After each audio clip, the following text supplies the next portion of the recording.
Olá, sou Igor Firmino, aluno responsável pelo grupo composto por Francisco Cláudio e Rian Breno. Somos alunos do IFRN Campus Parnamirim e ficamos com temas da chegada das principais lutas no Brasil. Capoeira. A origem da capoeira data da época da escravização no Brasil. Muitos negros foram trazidos da África para trabalhar nos engenhos de cana-de-açúcar, nas fazendas de café, nas roças ou nas casas dos senhores.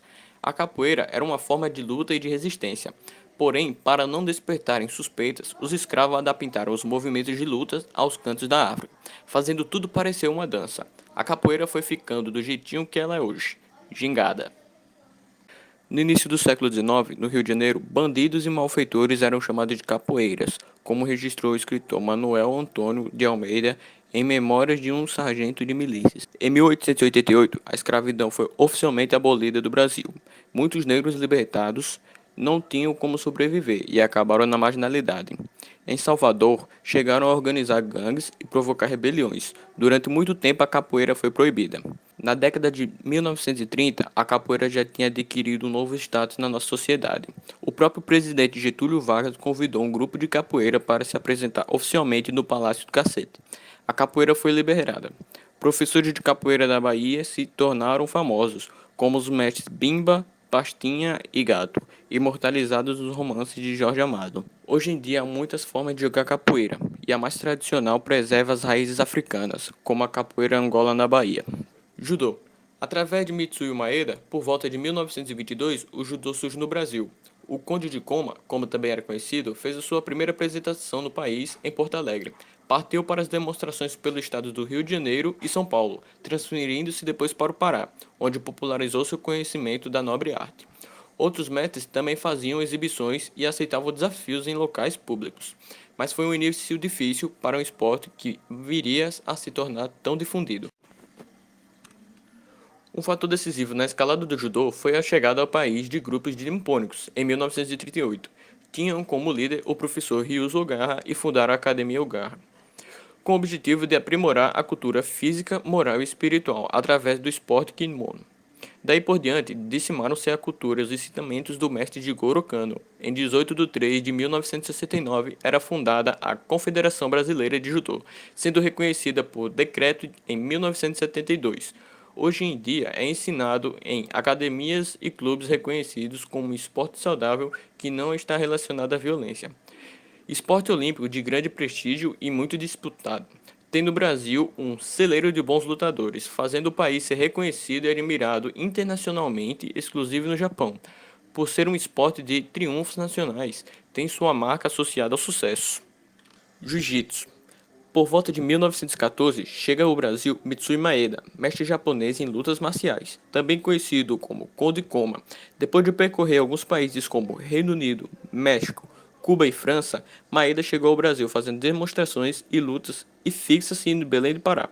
Nessa época, havia uma confusão quanto ao nome da luta, e até no Japão o termo Jujutsu ou Kano Jujutsu era utilizado se referindo à parte técnica e o nome Judô quando se referia à parte fisiológica.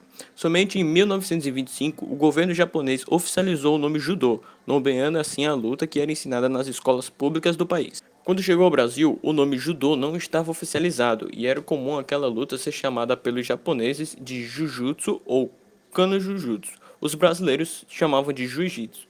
Tornou-se amigo de Gestão Gracier, o empresário influente, que ajudou a estabelecer-se. Como gratidão, Maeda ensinou jiu-jitsu japonês tradicional a Carlos Gracier, primogênito de Gastão.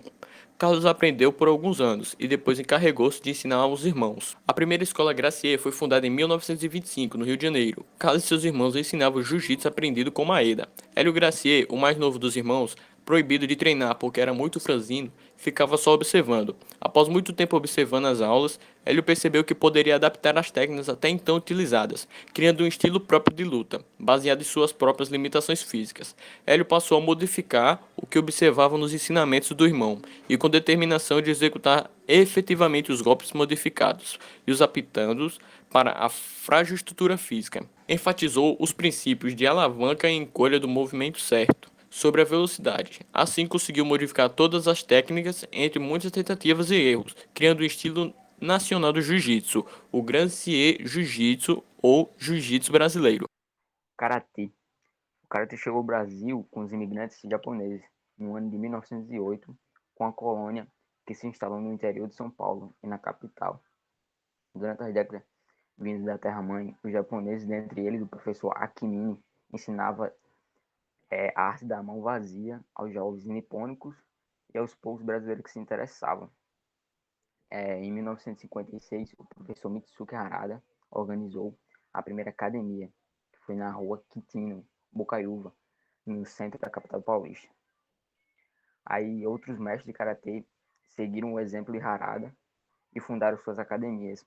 Juichi Sagara, em São Paulo, Uzataka Tanaka, Saduma Irui, no Rio de Janeiro, Higashino, em Brasília, e Yuzuki Oishi, na Bahia.